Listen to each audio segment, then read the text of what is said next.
Si Fabio Norberte Jr. ay mag-isa na lamang tinataguyod yung kanyang anak dahil yung misis niya ay wala na. Yes, sir.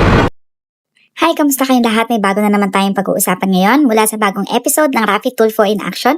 Isang kwento talaga namang nakakagulat at nakakalungkot. Tampok sa episode na ito ang kaso ng isang movie rider na si Fabio Norberte Jr. Panoorin nyo ito.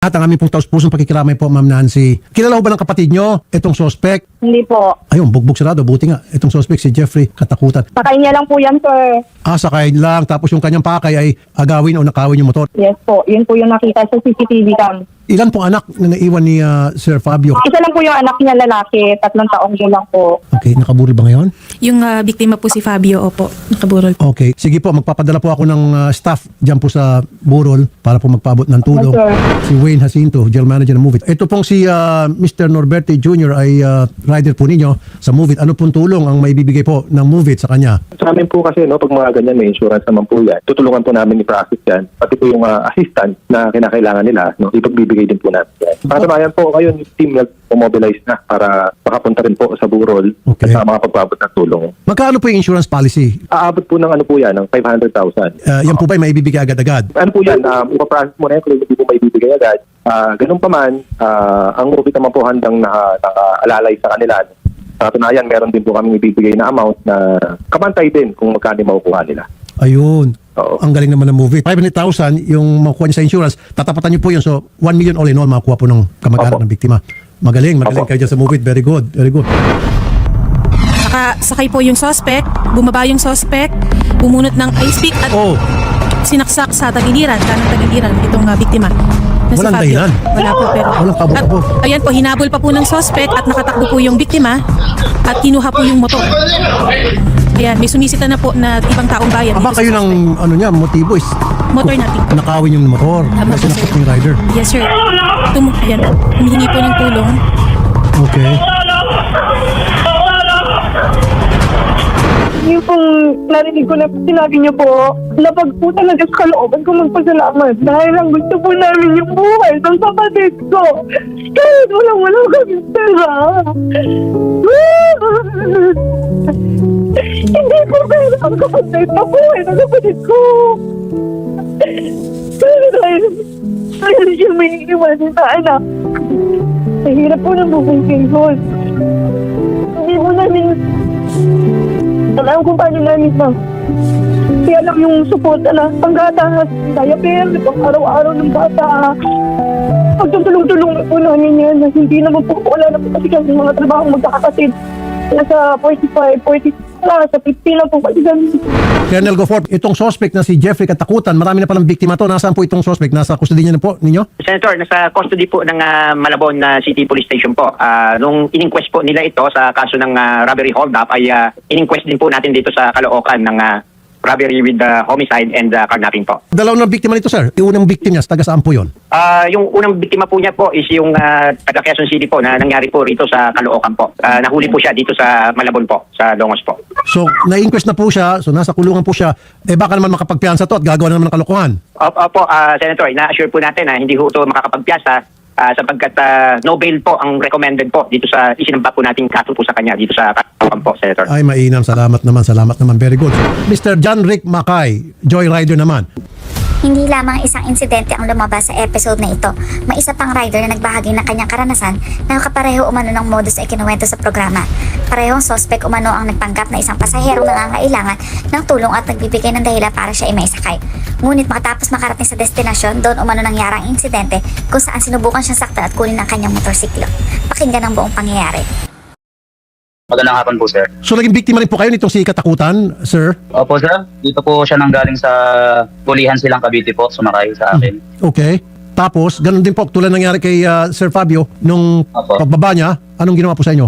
Bali po, nagpahatid po siya sa akin sa Longos, Malabon. Tapos po, may inikutan pa po kami doon eh.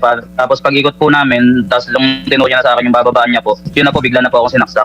Oo. Huwag kalimutang mag-like and subscribe sa ating YouTube channel para lagi kang updated sa ating mga bagong uploads. I-click na rin ang notification bell para wala kang ma-miss. sakay sa likod tapos tinangay po inyong motor. Sa tagiliran po. Opo. Bali, ang nangyari po nung sinaksak niya po ako, napa-atlas po ako. Tapos yun, nung napa-atlas po ako, napalayo ako kasi balak niya pa akong hinulit ng saksak, kung dahil ng saksak, may tama na po ako. Sumigaw na po ako, humingi ako ng tulong sa paligid ho, na yun po, madaming tao naman ang pumunta. Kaya nga lang po, sumakay agad siya ng motor ko, tapos umarurot na po ng takbo. So naitakas niya po motor niyo, sir? Opo, sir. Nakapagsampa po kayo ng kaso as a result of that? Opo, sir. Bali, naisampa ko na po yung kaso. Ang kaso po dito, sir, sa papel ko, itong naisampa kong kaso sa kanya, attempted homicide, robbery, hold up, at saka po yung anti-car na 20 sin po. Saan po ninyo isinampa yung kaso? Saan RTC po yan? Sa Malabon po, sir. Malabon. Okay. Colonel Goforth. Okay, aware Yes, din po sir. kayo doon sa Malabon case niya? Yes, Senator. Aware po kami doon sa nangyaring insidente po sa Malabon. Kaya po closely po nakikipag-coordinate po kami sa Malabon and sinight din po natin doon sa ating inquest na at present po is naka-custody po o nakakulong po sa Malabon City Police Station po. Tama po yun, yung Nobel, para hindi na po siya makapambiktima pamuli. Kasi kung yan ay papayaris makapag-bail, paglabas niyan, gagawa na naman kalokohan yan. Sige, good job po sa inyo, Colonel Goforth. Thank you po, sir. Maraming salamat din po, Senator. Sir John, ayan, nahuli na po. Nakita niyo naman po doon sa video, bugbog sarado pa. At Nobel daw po, sir. Yung masakit lang po talaga na pinangyari sa akin, yan, tinanggalan niya po ako ng hanap buhay. Kakalabas lang din po kasi ng misis ko, galing ng anak po sa ospital. Na-recover po yung motor niyo? Hindi po, sir. Hindi po. Wala na po, sir. Okay, sa pagkakalam niyo po, ikaw at saka si Sir Fabio, ang biktima, dalawa lang. Bali, sir, sir, yung sabi sa akin ng mga pulis, sir, bali, ako yung unang biktima, sir, nung June 4. Tapos po, nung tumawag po ulit sa akin, may nabiktima po ulit siyang isang rider na naka-Aerox, na nasakyan niya sa Bulacan. Papunta daw po ulit ng Malabon. Tapos po, yung biktimang yun nga po, yun sabi, nalabrasan daw po sa leeg. Tapos po, na-identify ko pa po si Jeffrey Katakutan sa lugar nung 12. Kasi nabantaan ko po yung mga kasamahan kong joyride or riders MC taxi na sinabihan ko sila, pinakita ko yung picture yan, mag-ingat kayo dyan, baka kayo yung mabiktima. Kaya po, naalokan po ulit sila. So ibig sabihin, tatlo na pong biktima? Opo.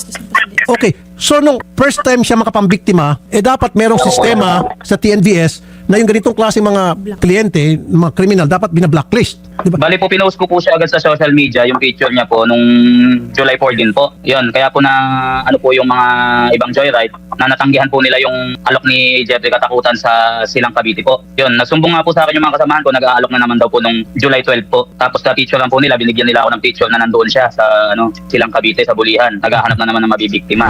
Sir, dagdag ko din po pala yung pinaka-modus niya, sir. Opo. Ang style po talaga sa modus niya, sir, lalapit po siya sa rider, tapos po, sir, magpapanggap po siya na nangangailangan ng tulong. Magpapanggap siya na emergency yung pupuntahan niya. Okay. Yun po. Tapos po, siyempre po kami po, tatanungin po namin siya kung may cellphone po siya para po ma-book yung account niya po. Ang problema po, ipapakita niya lang po ang cellphone niya is yung relo po na cellphone. Hindi po siya gumagamit ng apps. So hindi po siya nag-book, parang Hindi po. naghabal lang po. Habal-habal. Okay. So para na mamara siya pa rin sa taxi, paparahin lang. Opo, yung mga nakatambay po, nilalapitan niya. Na kunyari po, may mga nakatambay, lalapit po siya. Tapos sasabihin niya, nangangailangan siya ng tulong, emergency, kailangan niya makapunta, wala na siyang ibang masasakyan. Ganyan.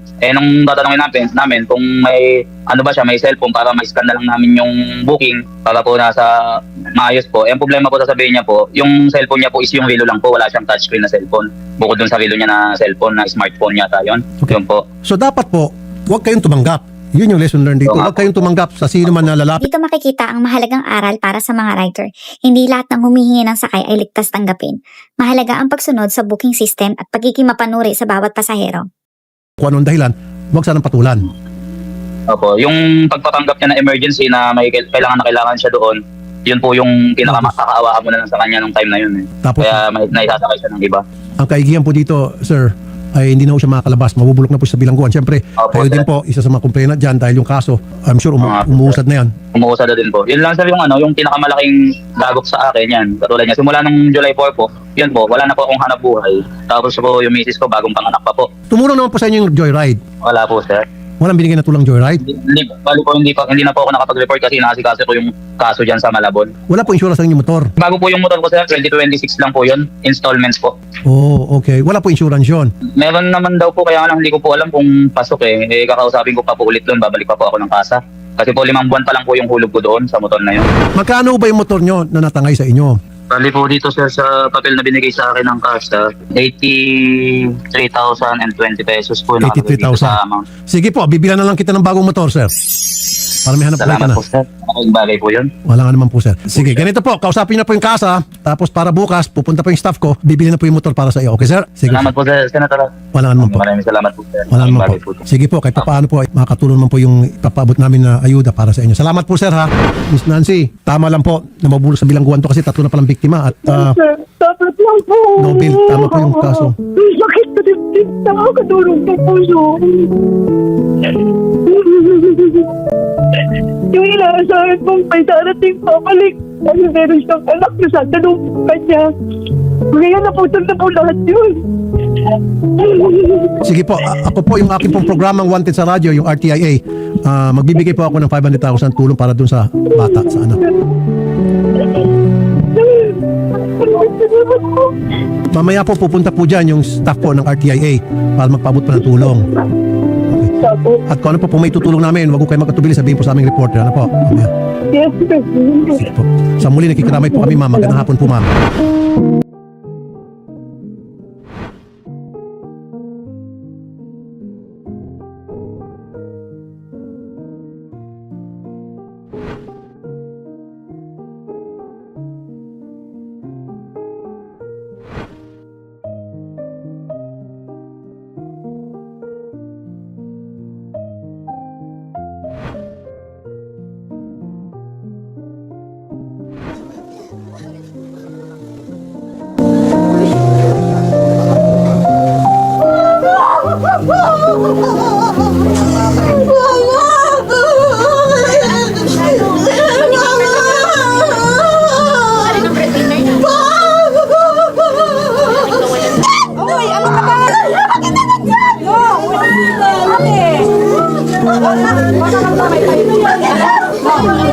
Unang-una po sa lahat, kami po ay taus-pusong nakikiramay sa pagkamatay po ng inyong kaanak na si Sir Fabio. Sariwa pa yung sakit until now. Kamusta po? Dugon-dugo, sabog na sabog ang puso ko. Saan nangyari? Basta pag naalala ko lang yun, mas na mapanood ko, kahit ngayon sobrang iyak ko. Pigilan ko na lang. Dahil para kila mother, niya, magulang ko. Sobrang sakit. Sobrang bigat po. Pero andito si Lord sa akin. Andito si Lord ngayon. Sabi nga ni Lord, magpatawad ka. Si Lord nga nagpapatawad eh. Tayo pa kaya. Meron nag-chat sa akin, kakilala mo po ba to, si Fabio Norberte? Bakit po? Sabi ko. Sa ano po ako? Sa SWAT team. Oh, yes sir. Kakilala ko po si Fabio. Kasi ma'am, meron na-recover po namin yung motor tsaka na ID niya, gamit niya dito sa motor niya. Mayroon siyang sinabi na pinagsasasaksak. And then tuloy-tuloy pa po siya ng kwento. Dead on arrival sa Caloocan Medical Center. Napaganon na ako. Na-shock na ako. Ha? Sabi ko, Tito, huwag niyo po muna sabihin kay nanay. Wala pong kasama dito. Wala akong kasama na mag-aalala sa nanay ko. Kamusta po? Tuloy kami. Hindi namin alam kung paano namin parang magsisimula kami or ganun. Kasi nabigla kami sa ganyan na pangyayari. Hindi namin ito naisip na naasahan na ganito ang mangyayari sa kanya kasi mabait na tao siya. Kaya hindi namin na ganyan ang pangyayari sa kanya. Tumawag yung anak ko at saka yung kumpare ko na wala na yun dun. Sabi niya, wala nang buhay yung anak ko. Dahil pala, nag-book siya. Yung taong na-book niya. Yun na pala yung papatay sa kanya. Doon siya binagsak sa Malabon, sa madilim na lugar. Meron daw nagiinuman doon, 2 tao. Kung sino man yung taong 2 na yun, lubos akong nagpapasalamat. Kahit paano, tulungan nila yung anak ko. Sila yung nagdala sa ospital. Kaya nakarating siya ng ospital. Masakit din na sa akin yung nangyari sa kanya dahil siya bumibiyahe, bakit ginanon, hinold up, katas kinuha yung pitaka, bag, at saka yung motor. Pagkatapos sinaksak pa dahil nabalitaan ko na lang sa kanila dahil nandun ako sa ospital. Ayun, alam mo naman na mahal kita na akong huwag kang mag-alala sa anak mo, hindi namin pinababayaan. Tulong-tulong kami dito, alam mo naman. Pag nagbibiyahe ka, kami naman yung nag-aalaga sa anak ko. Kaya huwag kang mag-alala. Tungkol sa pagkain namin. Sa kabila ng sakit na dinaranas ng pamilya, dumating ang tulong mula sa programa at iba pang mga grupo. Ngunit para sa kanila, ang pinakamahalaga pa rin ay ang makamit ng hustisya. Lalo na sa pag-serve ng justice kay Sir Fabio at bukod po doon, ito po pinapaabot po niya yung 500,000 pesos po para po sa naiwang anak ni Sir Fabio.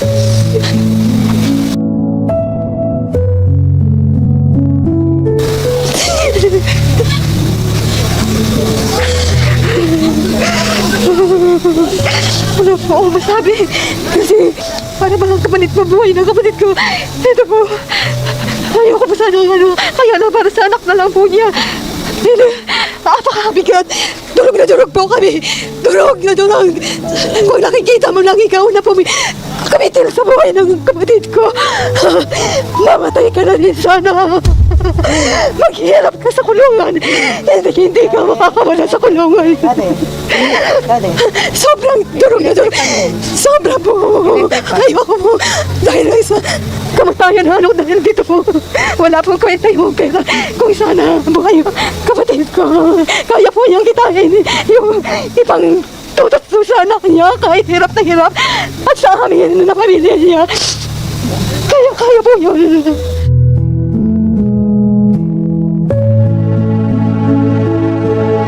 Our deepest condolences po from Senator Raffy Tulfo, and huwag kayong mag-alala ma'am dahil from time to time nakamonitor po kami sa case nang sa gayon is hindi po makapagpiyansa, hindi po makalabas ng kulungan itong suspect po na pumatay sa inyong kapatid. Walang katumbas na pera itong buhay ni Sir Fabio. Kami nandito para mag-serve ng justice po para sa inyo. Maraming salamat po, Sir Tulfo. Walang katapusang pasasalamat sa inyo para po sa pamangkin namin. Nagpapasalamat kami sa iyo na lubos. Hindi po matatawaran yung pagtulong niyo sa amin. Hindi po namin kayang bayaran yung pagtulong namin. Nagtulong niyo sa amin. Patnubayan ka na lang po ng Panginoon. Huwag kalimutang mag-like and subscribe sa ating YouTube channel para lagi kang updated sa ating mga bagong uploads. I-click na rin ang notification bell para wala kang ma-miss.